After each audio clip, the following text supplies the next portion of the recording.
3월은 경영상황이 악화된 기업들이 상장 폐지를 하는 상대의 달이죠. 이렇게 영업 손실이 계속되고 결국엔 자본 잠식까지 이르게 된 기업은 상장 폐지가 됩니다. 만년 적자 기업이 상장 예비 심사를 통과하고 상장이 가능한 기업이 있다? 물론 그럴 수는 있죠. 기술특례 기업들이 적자지만 기술력을 인정받으면 상장이 가능해요. 우리가 주식시장에서 수많은 제약바이오 기업들을 볼 수 있는 이유도 이거예요. 하지만 이런 기업들도 자본 잠식을 한다면 상장을 할 수가 없어요. 그런데 이제 3월이고 주식시장에서는 자본 잠식된 부실 기업들이 상장 폐지 소식이 들려오는 시기인데, 자본이 잠식된 기업이 상장 폐지가 아닌 상장 예비심사를 통과했다고 해요. 기가 막히죠. 그 기업은 바로 오늘의 주제 제주 맥주입니다. 제주 맥주 먹어보셨어요? 맛있긴 해요. 편의점 맥주 코너에 가보시면 이제 제주 맥주뿐만 아니라 광화문, 한강, 곰표, 강서, 퇴근길 이런 수제 맥주 브랜드들 다 한 번씩 보셨을 거예요. 이름을 왜 다 이런 식으로 지었는지 모르겠지만 참고로 이 수제 맥주라고 해서 21세기 오늘날 시급 8,720원이나 하는 이 시대에 정말 순수한 의미로 수제로 맨손으로 맥주를 만드는 그런 기업들은 없겠죠. 수제 맥주도 똑같이 기계화된 양조장에서 만들어요. 다만 이 맥주에 대해서 제가 잘은 모르지만 맥주가 발효, 풍미, 향 이런 식으로 정말 맥주의 세계가 심오하고 깊다고 해요. 그래서 자체 개발한 개성 있는 제조법에 따라서 소규모 양조장을 통해서 낮은 가격과 광고가 아닌 정말 질로 승부하는 이런 맥주를 수제 맥주라고 규정을 해요. 그런데 제가 이 수제 맥주의 규정을 우리나라에서 찾아봤는데 자체 개발한 제조법이나 소규모 양조장의 기준이 지금 명확히 없기 때문에 우리나라에선 엄밀히 말하면 대기업이 만든 맥주가 아니면 모두 수제 맥주예요. 이 국내 수제 맥주 시장이 정말 엄청나게 커지고 있어요. 국내 맥주 시장은 집콕족, 혼술족 등의 증가로 수제 맥주의 수요가 증가하고 있고 맛, 가격, 품질이 점차 좋아지다 보니까 수익 맥주에 대한 대응력이 증가하면서 시장 규모가 점차 증가하고 있는 추세죠. 특히 2020년 1월에 주세법이 종가세에서 종량세로 변경이 되면서 기존 맥주의 세금, 제품 가격이 72%의 세금에서 리터당 830원으로 보정이 되면서 영업이익 개선에 유리해진 게 수제 맥주 기업의 활로가 되고 있어요. 자, 과거에는 어땠냐? 여러분들 다 아실 거예요. GS25의 맥주 점유율 표를 가져왔는데 2014년에 점유율 76%로 앞서던 국산 맥주가 2017년에 수익 맥주에게 자리를 내주고 최근엔 40% 이하로 추락했어요. 여러분도 정말 다 느끼실 거예요. 편의점에 가면 4캔에 만원 이러면서 팔죠. 솔직히 수입 맥주가 더 맛있죠? 솔직히 그렇잖아요. 맛있는데 가격도 착하니까 국내 맥주가 상대가 안 되는 거죠. 그 결과 국내 맥주 생산량이 2018년에 사상 처음으로 1조 원 아래로 하락하기도 했어요. 지금까지 제품 가격의 72%의 세금을 부과하던 종가세 때문에 국내 주류업체는 사실상 절대 성장할 수 없는 그런 구조였어요.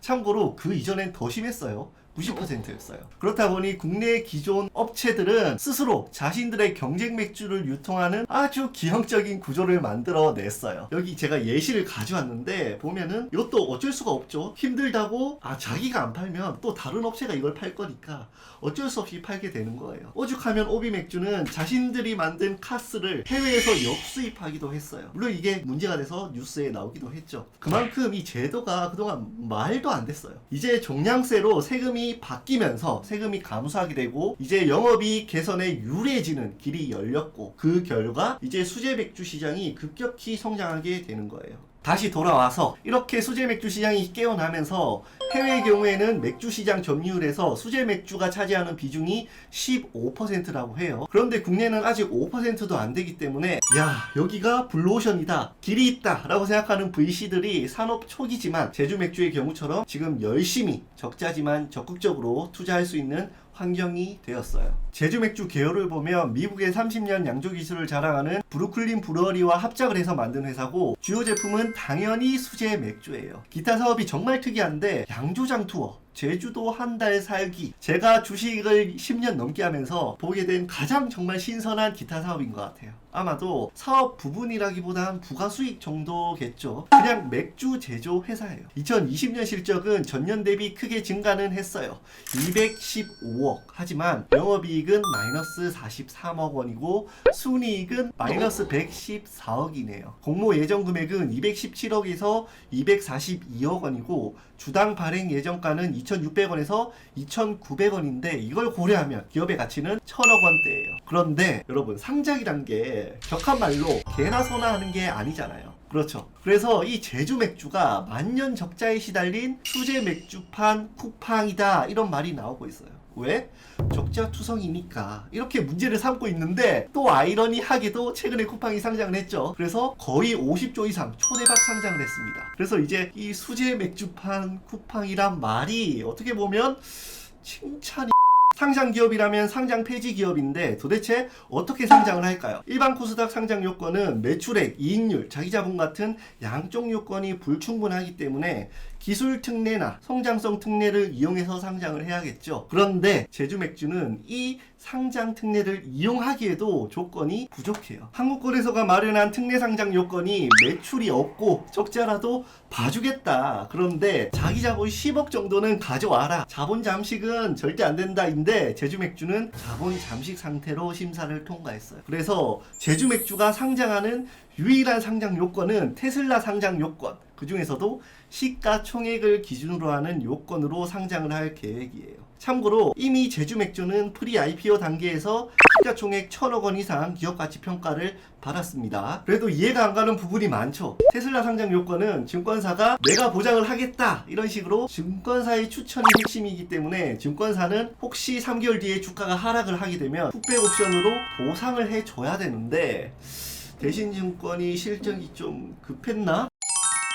자본 잠식 기업이 1,000억 원이 넘는다. 여러분은 어떻게 생각하세요? 사실 제주맥주와 대신증권도 믿는 구석이 있죠. 일단 요즘 공모주를 사서 망했다는 사람이 없을 정도로 워낙 IPO 시장이 호황이기 때문에 자신감이 있는 것 같아요. 거기다가 대신증권의 자신감이 핵심이죠. 상장할 때 상대평가는 매우 중요하고 이 상대평가를 하기 위한 피어그룹을 선정하는 게 정말 엄청난 영향을 주죠. 제주맥주는 가장 큰 무기, 이 피어그룹이 없다는 거예요. 이게 무슨 말이냐? 1호 수제 맥주 상장 사례다 보니 적절한 국내 피어그룹이 없고 가장 설득력 있는 피어그룹 후보를 해외에서 설명을 했는데 그게 바로 매출액 5,312억 원, 영업이익률이 17.4%를 기록하고 있는, PER이 무려 73배나 기록하고 있는 미국의 보스턴 비어 컴퍼니예요. 이런 기준 덕분에 제주맥주의 시가총액 요건으로 상장을 할 수 있게끔 탄력을 많이 받게 되었죠. 오늘 제가 드리고 싶은 말은